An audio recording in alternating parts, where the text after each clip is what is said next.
please rise for the pledge of allegiance? I pledge allegiance To the flag of the United States of America and to the republic for which it stands, one nation, under God, indivisible, with liberty and justice for all.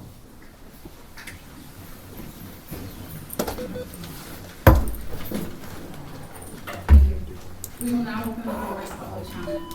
If you'd like to address the board, please complete the designated signage sheet at the check-in table. All comments made during this time are not protected from potential legal liability. As a reminder, the board will not respond to or engage in dialogue with individuals choosing to make a public comment. The purpose of the public comment period is for the Board of Education to receive input from the community. The board reserves the right to limit the length of public comments and has chosen to exercise that right for this meeting. Individual comments will be limited to 3 minutes with a total of no more than 30 minutes allotted for public comment. We ask that all comments be made respectfully and in a manner that does not disrupt the orderly conduct of this meeting. With that, we invite our first speaker to address the board. Stephanie Windrum, sorry.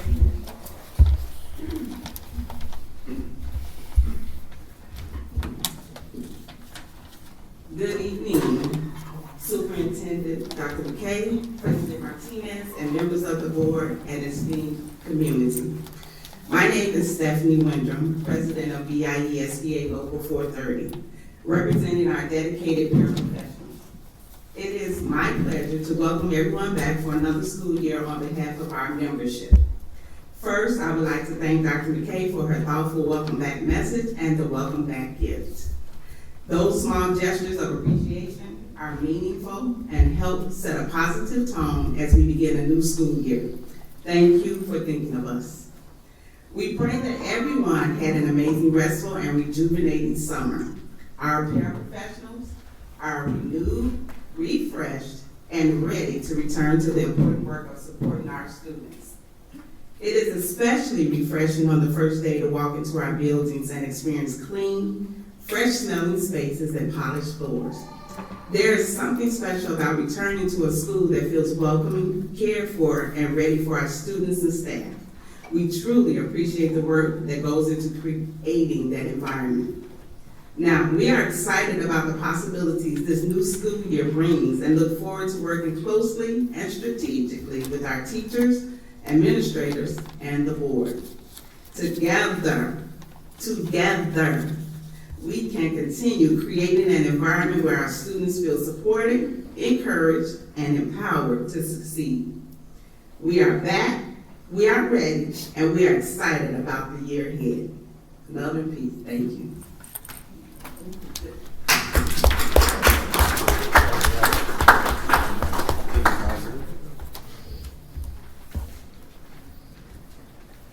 There are no other public comments. At this time, do we have any members of the board that have any comments?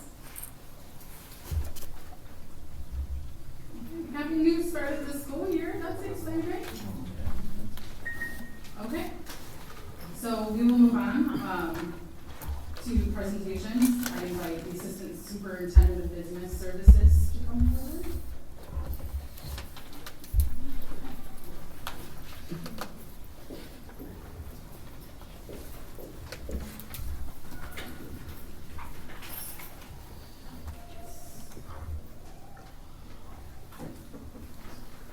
Alright, good afternoon, everyone.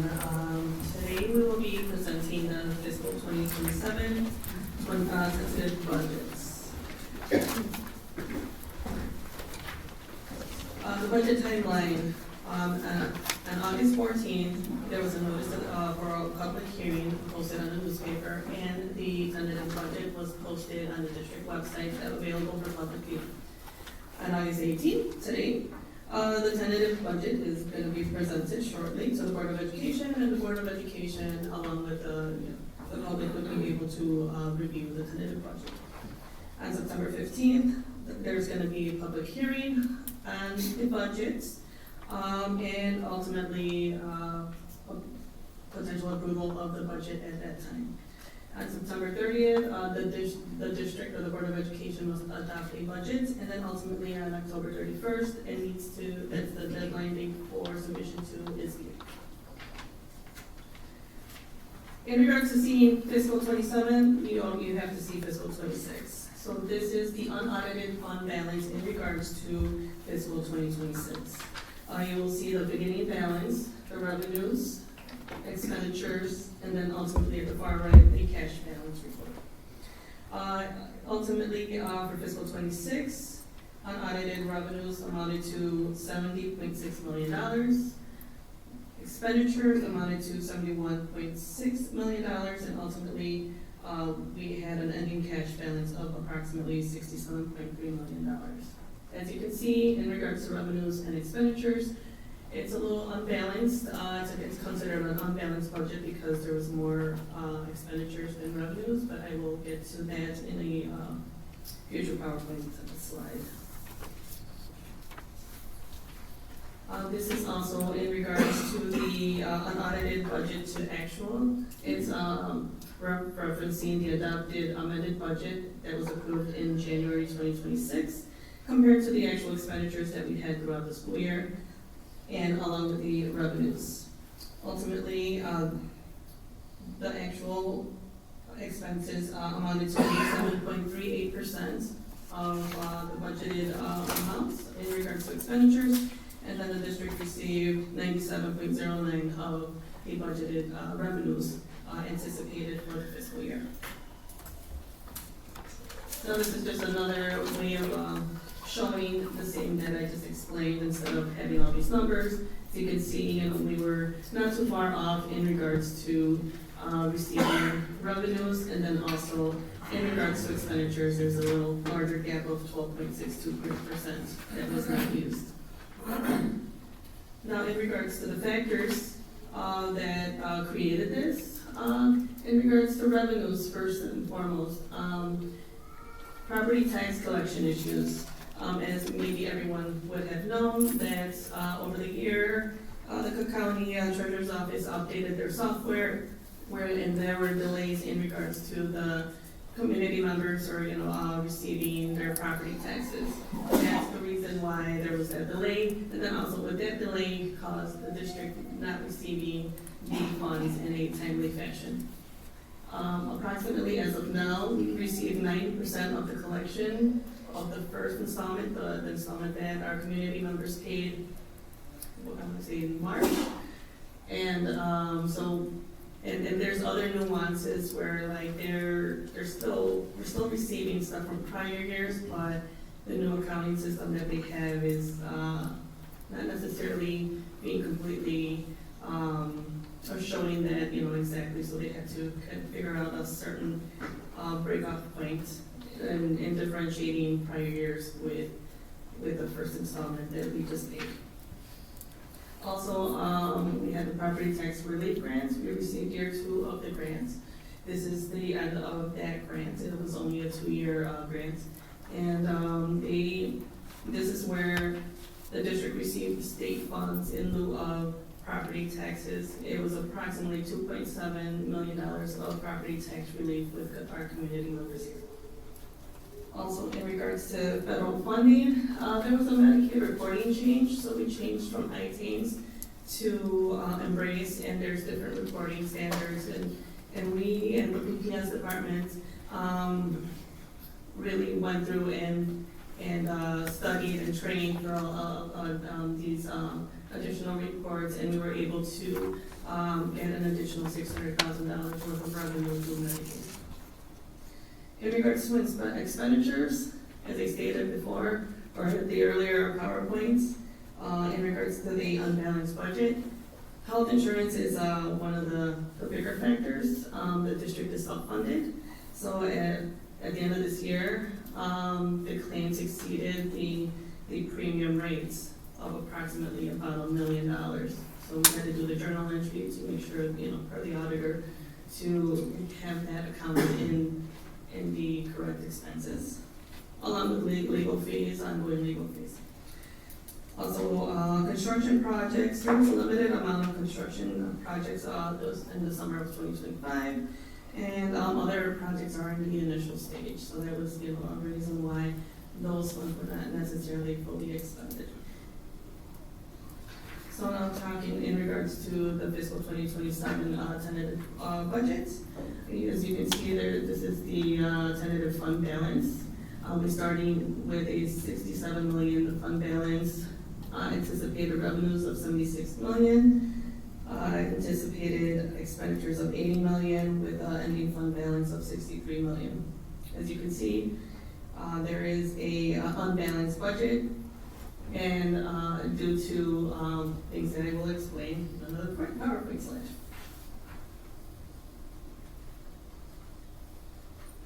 So this is the breakdown of the expenses. On the left side, you will see expenses by fund.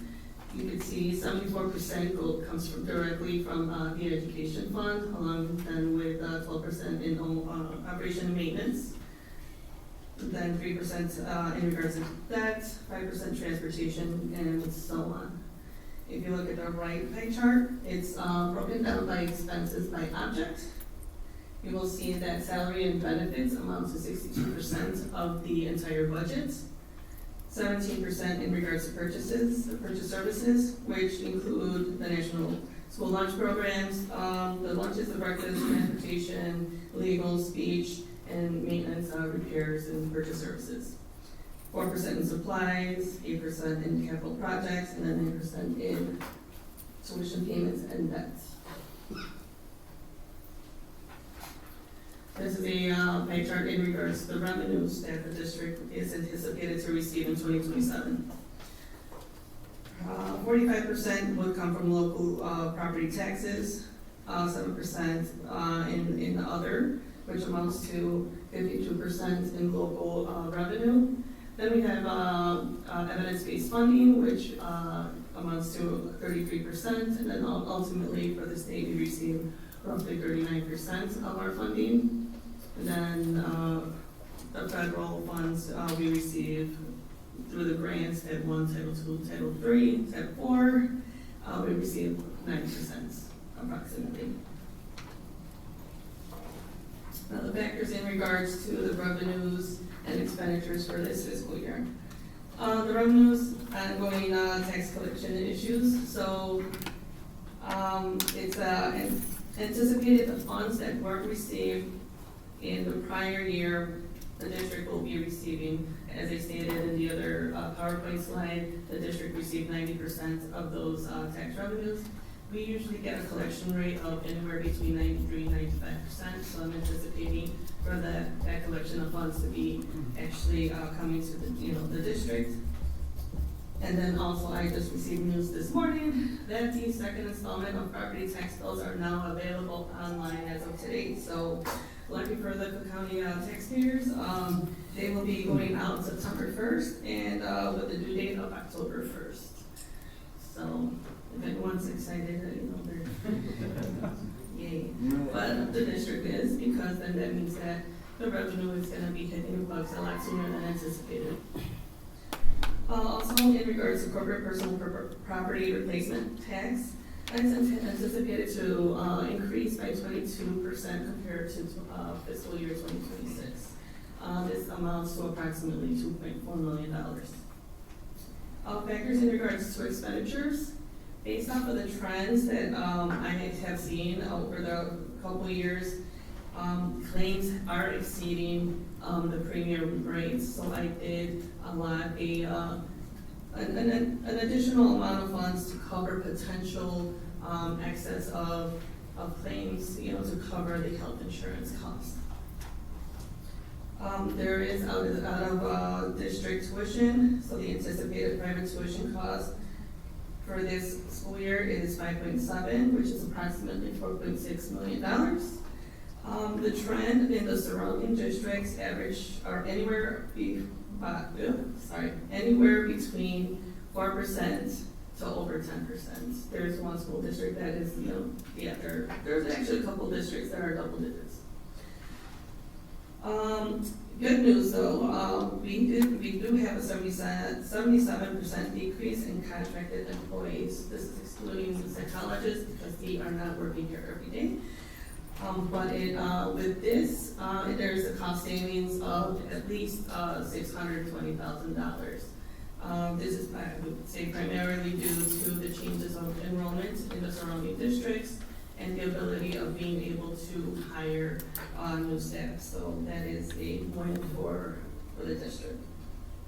There's other expenses that are anticipated for this coming school year. In regards to construction projects, we have currently going on the 2026 Veterans Project, which is approximately $1.6 million.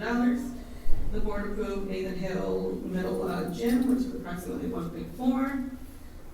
There's the door project of approximately $2 million, and then the facility assessment, it will be presented in the next month or so, and we will gather more information to see how we're moving forward.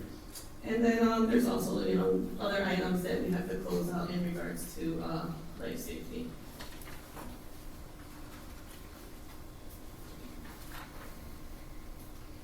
As I stated earlier, the budget timeline is, the tentative budget is already available for public viewing.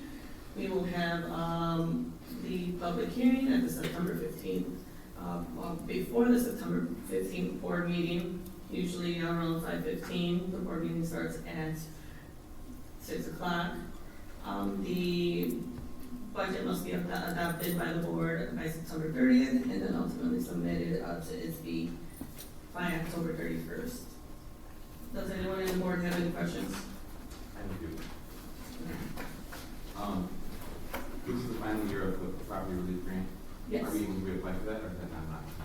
So actually in June, they did approve the property tax again, because it was frozen. So last year we didn't apply for it because the state. And it's an item that I usually put on the board in regards to approval to proceed to apply for the grant.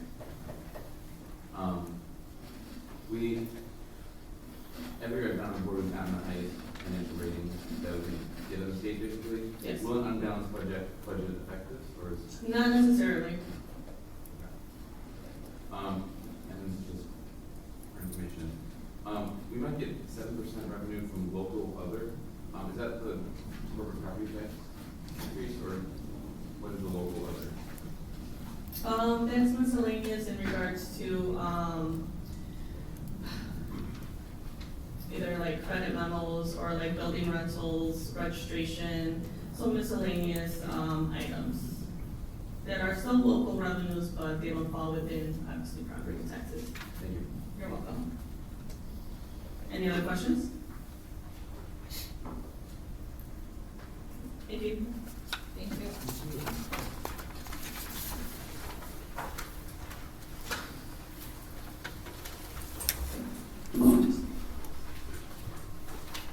At this time, we move to the consent agenda. Are there any items that the board members would like to remove from the consent agenda for separate discussion?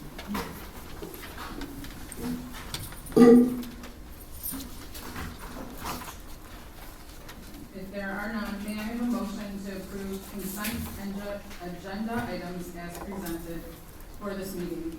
The items are 4A, B, C, D, E, F, G, H, I, J, K, L, M, N, O, P, Q, R, S, and T. I'll second. Roll call, please. Mr. Bailey? Yes. Mr. Warner? Yes. Mr. Berman, say yes. Mr. McGinnis? Yes. Yes. Mr. Geithner? Yes. Mr. Wilson? Motion approved. Motion approved.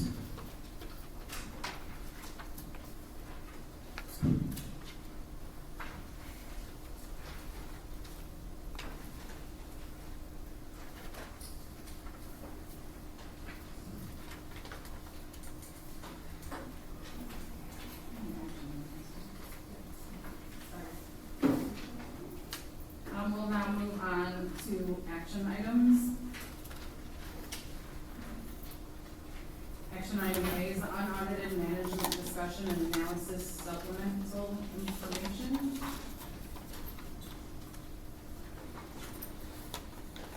May I have a motion to discontinue supplemental information beginning the fiscal year ending June 30th, 2026. I'll make a motion. I'll second. Roll call, please. Mr. Martinez? Yes. Mr. Burmeister? Yes. Mr. Training? Yes. Mr. Warren? Yes. Mr. Gettner? Yes. Motion approved. Motion approved.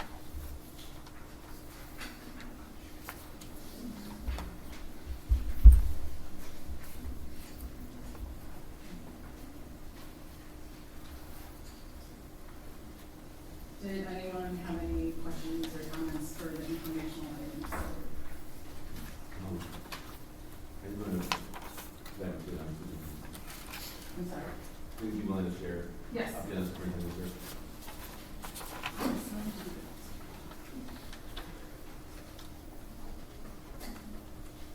This was also in the agenda, so you can see online. But on July 31st, the Board of Education took the next important step in selecting the next superintendent of Cook County School District 130. The board met with its search consultants in closed session to establish the scope of the search and determine how the community will be engaged throughout the process. A closed session meeting was appropriate to allow the board and consultants to discuss specific personnel as part of the search process. The board is committed to conducting a thoughtful, inclusive, and transparent search while also respecting the privacy of prospective candidates. To ensure a diverse, highly qualified, and robust applicant pool, the search consultants will conduct a confidential candidate process. Confidentiality allows strong candidates, including those currently serving in other school districts, to explore the opportunity without jeopardizing their present positions. It also allows the board to engage in candid and thorough conversations with each candidate. The broader search process will include meaningful opportunities for transparency and community participation.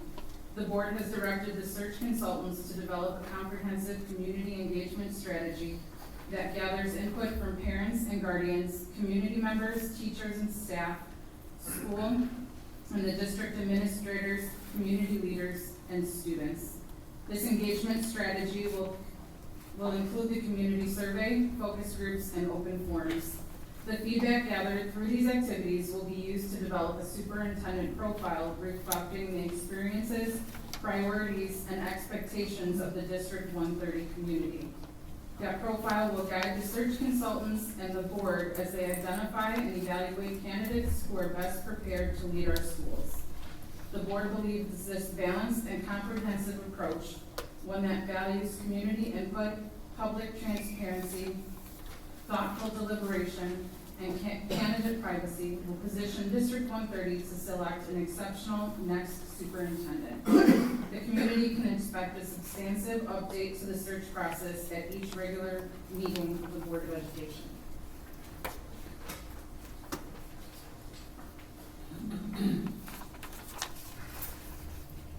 Is there any other questions? I was going to read that in the president's report, so no, you're okay. At this time, do we have any comments from BIEA? The BIA has nothing to publicly discuss with the board at this time. Thank you. May I have a motion to go into closed session for any of the reasons listed below? Number one, the appointment, employment, compensation, discipline, performance, or dismissal of specific employees, specific individuals who serve as independent contractors.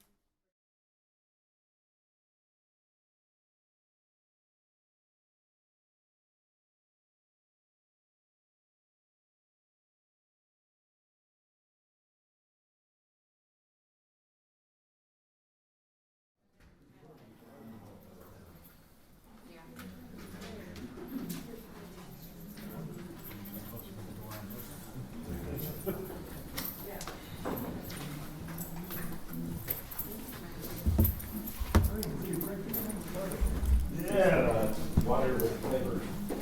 Wrong answer. I'm on the clock, sir. Yeah, I like cold adult beverage.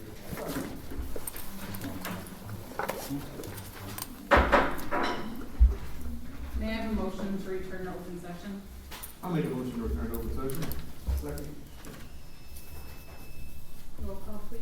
Manning? Yes. Mr. Burmeister here, Mr. Gaspar? Yes. Mr. Roll, absent, Ms. Martinez? Yes. Ms. McGinnis? Here. Mr. Warren? Yes. Motion approved. Carried. Sorry. Potential action.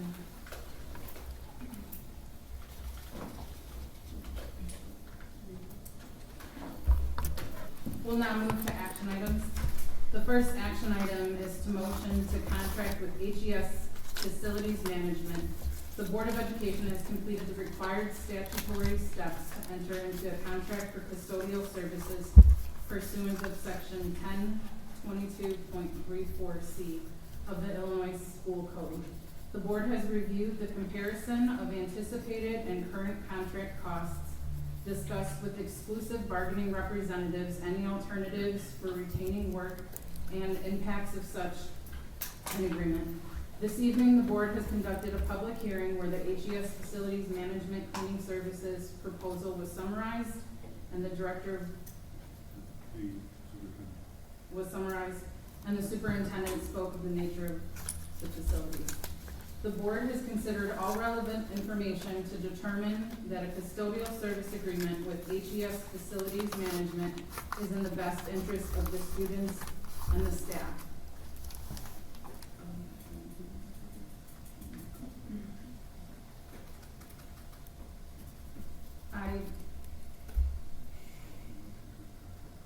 We have a motion to contract with HES Facilities Management for custodial services effective as September 7th, 2026 through June 30th, 2029.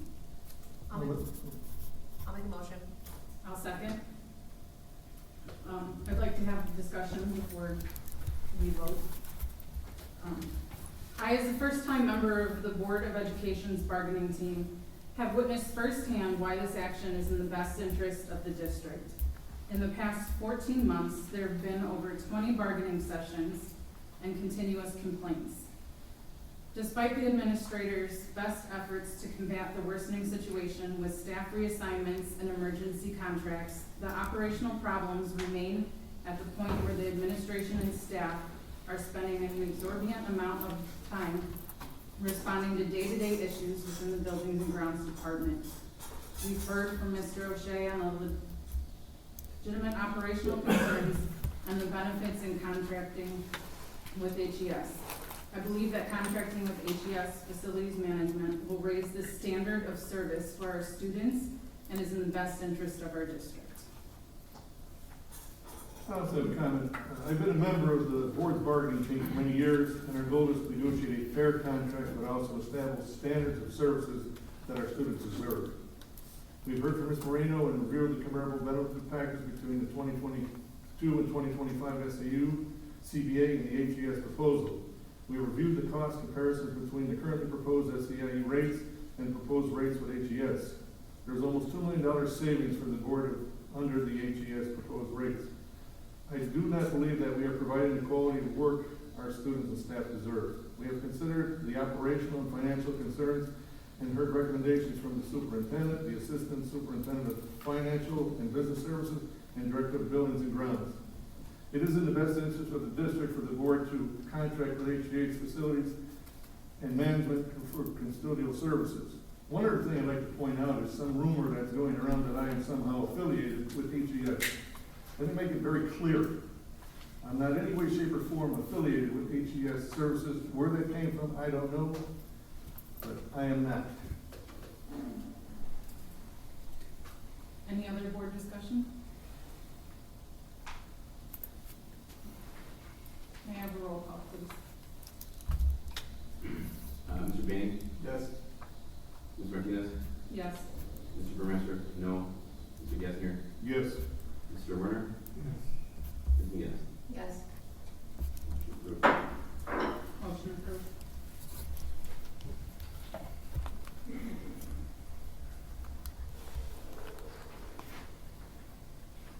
May I have a motion to not deny both the SEIU step 4 grievances?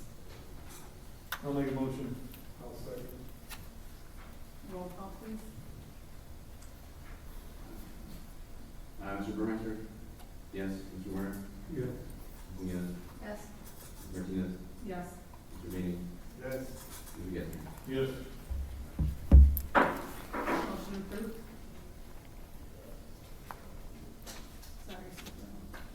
The second action item, or third action item is a resolution authorizing the honorable dismissal of educational supports personnel. The board has made the decision to contract out custodial services. Therefore, the board will consider decreasing the number of educational support personnel. The board has considered all relevant information to determine that such an action is in the best interest of the student and the staff of the district. Is there any further discussion for that? Comments? I move that the Board of Education authorize the honorable dismissal of educational support personnel. Sorry, may I have a motion? I'll make the motion. I'll second. Roll call, please.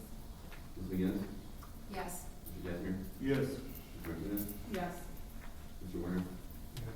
Mr. Beatty? Yes. Mr. Burmeister? Yes. Motion approved. Since there is no further business, may I have a motion to adjourn the meeting? Motion to adjourn. Second.